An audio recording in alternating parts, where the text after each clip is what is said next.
Oke guys, balik lagi bersama gua. Oke, jadi hari ini gue pengen sedikit cerita tentang gua melihara ciblek atau burung ciblek ya.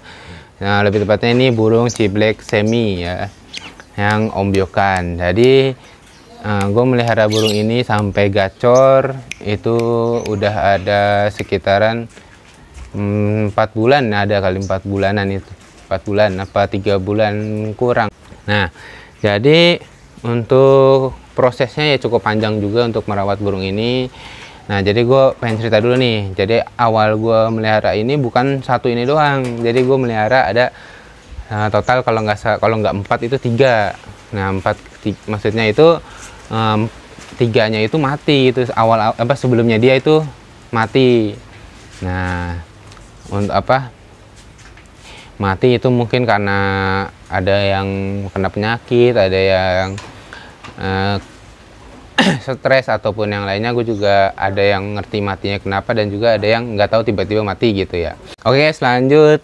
Nah, jadi selain gue di sini gue mau cerita, gue juga pengen ngasih tips nih ya buat kalian. Jadi ini pengalaman gue pribadi. Nah, ini menurut gua juga ya. Jadi kalau misalkan ada yang salah ataupun yang kurang, bisa komen aja di bawah, oke? Jadi buat tips buat kalian yang untuk merawat ciblek ombyokan. Jadi untuk tips pertama adalah tips pemilihan burung di ombyokan. Nah, untuk milihnya itu yang penting kalian tuh paham jantan betinanya ya. Itu yang paling utama. Jadi pilihlah yang jantan. Kalau nggak jantan nggak bakal bisa bunyi kayak gini ya. Oke. Terus untuk yang kedua itu pastikan burung dalam keadaan sehat. Nah, sehatnya itu gimana?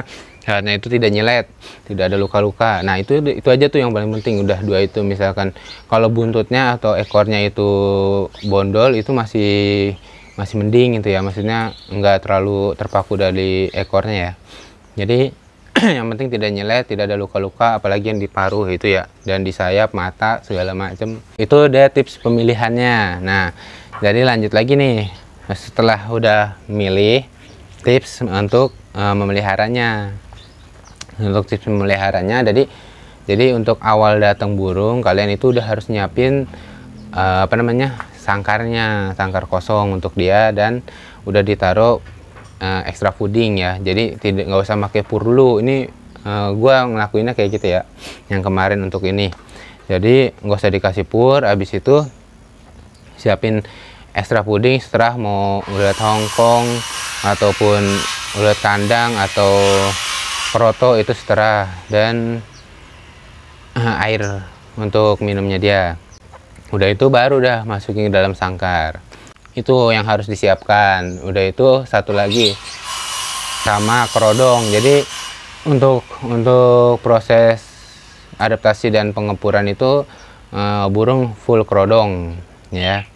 Nah, jadi lanjut ke tips pengepuran. Jadi ini untuk pengalaman pribadi gue untuk ngepurin burung. Soalnya yang kemarin itu gue merawat burung itu yang nggak perlu ngepurin gitu ya. Jadi kayak contohnya kayak sogon, pleci gitu kan, tuh nggak perlu ngepurin ya. Soalnya dari gue beli itu udah ngepur gitu. Oke. Untuk proses pengepuran itu cukup susah gampang. Ini nih proses untuk menentukan hidup matinya burung. Oke, jadi kita ambil 7 hari aja lah proses pengepuran. Kalau gua waktu itu ya lebih dari 7 hari, soalnya untuk fur benar-benar maksimal itu lebih dari seminggu. Untuk hari pertama dan hari kedua burung dikasih extra fooding, full extra fooding tanpa pur. Kenapa? Ya karena untuk proses adaptasi burung dan proses penyehatan burung. Jadi belum tentu burung itu dalam keadaan sehat, walaupun fisik itu tidak ada luka-luka ataupun lincah gitu ya. Tapi kita untuk antisipasinya aja untuk proses penyehatan dengan cara pakai extra fooding full, nggak usah pakai kroto. Nah, untuk 1 hari 2 hari itu ya. Lanjut ke hari ketiga. Di hari ketiga dan keempat itu pengenalan pur. Jadi dicepuk, taruh di atasnya ekstra pudingnya. Ekstra mau pakai 3 tadi yang gue sebutin, ulet Hongkong, keroto, sama ulet kandang ataupun jangkrik, ada 4 serah itu. Nah kalau gue kemarin itu gue pakai full keroto, jadi kerotonya itu ditaruh di atas pur, dicepuk yang sedang lah, nggak usah besar banget, nggak usah kecil banget. Nah udah ya, itu lakukan dalam 2 hari, di hari ketiga, hari keempat. Nah di hari kelima sampai seterusnya dia ngepur total, itu diaduk, dicampur. Jadi biar keroto ataupun ulet Hongkongnya itu dicampur. Jadi kalau untuk keroto ya udah diaduk aja. Kalau ulet Hongkong dipotong-potong, dipotong-potong ulet Hongkongnya agak kecil-kecil, habis itu diaduk biar purnya itu nempel ke uletnya gitu ya, ataupun jangkrik dan lain-lainnya lah. Itu dilakukan sampai benar-benar dia ngepur. Tandanya ngepur gimana ya? Dari kotorannya. Kalau kalian menggunakan pur yang warna kuning, pasti kotorannya akan warna kuning, ataupun ada sedikit kayak pur-purnya gitu. Kan ada juga yang warna hijau. Kalau yang warna hijau ya pasti kotorannya akan warna hijau. Itu salah satu tanda dia kalau udah ngepur. Jadi untuk yang harus diperhatikan dalam proses pengepuran itu, satu, jauhkan dari burung-burung lain ataupun dalam suara yang bising atau yang rame lalu lalang. Itu jauhkan dulu, ditaruh di tempat yang agak sedikit sunyi.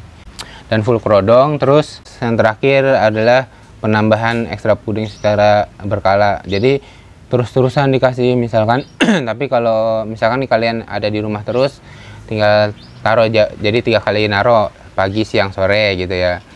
Nah untuk kalian yang kerja, taruh aja jadi untuk 2 kali kan, jadi pagi sama sore ataupun pagi sama malam nggak apa-apa. Yang penting di pagi itu ditaruh yang agak banyakan. Untuk kebersihan sangkar, gua pas pengepuran itu nggak rutin untuk membersihkan, paling ya 3 hari sekali.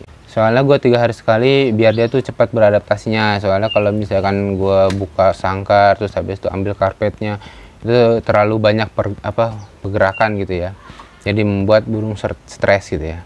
Nah, oke guys, jadi udah selesai proses pengepuran. Itu dia tipsnya untuk proses pengepuran. Jadi kalau misalkan udah ngepur, udah enak gitu, pasti pas proses pengepuran itu burung udah mulai agak jinak. Walaupun ya belum jinak banget gitu ya. Nah, jadi tahap selanjutnya itu proses penjinakan. Untuk proses penjinakan itu gampang sih. Untuk proses penjinakan cuma taruh di tempat keramaian, terus sama dikasih jangkrik ataupun ulet ekstra pudingnya lah, dipakai tangan gitu ya guys. Pakai tangan gini aja nih, taruh gini nih, dia udah anteng tuh kan, anteng kayak gitu. Setiap hari dilakuin. Jadi kalau udah sedikit agak jinak atau dikasih tangan mau dan udah mulai agak anteng, lanjut proses penggacoran burung. Nah, proses penggacoran burung ini yang pertama itu tentukan dulu settingannya, settingan burung. Nah, untuk maksudnya settingan burung itu misalkan kalian sanggup ngasih jangkrik 2, pagi 2, sore 2, ya udah lakuin itu terus. Ataupun misalkan ulet kandang terus setiap hari atau ulet Hongkong setiap hari, itu nggak apa-apa. Pokoknya tentuin jadi biar konsisten gitu ngelakuinnya. Misalkan jangkrik 2 sore pagi sore, ya udah lakuin itu pagi sore jangkrik. Nah udah dapet settingannya kayak gitu, lanjut ke proses ya perawatannya. Yang pertama adalah embunin tiap hari biar dia mau berbunyi di pagi hari. Terus pemberian EF jangan lupa, yaitu yang tadi gue bilang, kasih ekstra puding.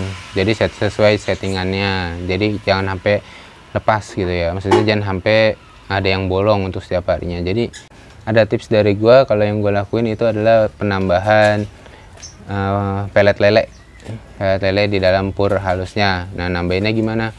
Nambahinnya dihancurin pelet lele sama denkau, susu denkau tuh dicampurin di dalam situnya, di dalam purnya. Itu proses untuk mendongkrak birahinya gitu. Ada lagi satu lagi, dekatkan dengan burung yang sudah gacor. Kalau ada yang di rumah udah gacor, ataupun misalkan kalau nggak ada yang gacor, ya udah setel MP3 aja, pancingan ciblek semi gitu setiap pagi ataupun sore gitu aja. jadi biar dia terpancing emosinya. Kalau mau lebih cepat gacornya, kalian lebih dari satu, jadi sering didekatkan sama burung yang satunya gitu, itu paling cepat. Soalnya ini kan burung fighter gitu ya, kalau ngeliat burung yang sesama jenisnya dia, apalagi jantan, itu pasti dia emosi. Jadi itulah tips dari gua dan cerita tentang si ciblek ini. Cerita yang cukup panjang ceritanya, dan prosesnya juga cukup panjang. Untuk pemberian ekstra puding dan pelet lele, gua saranin kalau misalkan dia udah gacor, stop pemberian pelet lele dan kurangi ekstra puding, itu untuk supaya dia tidak over birahi gitu aja. Oke guys, jadi itu dia video kali ini, semoga bermanfaat buat kalian, dan buat kalian yang merawat burung ciblek baru, Om Yokan, ya semoga bermanfaat. Dan ini semua versi gua, ini semua cara gua gitu ya. Jadi kalau misalkan ada yang salah ataupun kurang tepat gitu ya, bisa komen di bawah, bisa nambahin, ataupun ada yang kurang bisa ditambahin di bawah. Oke, segitu aja video kali ini, sampai ketemu di video selanjutnya. Like, komen kalau kalian ingin bertanya ataupun request tentang video-video lainnya. Sampai ketemu di video selanjutnya. Terima kasih.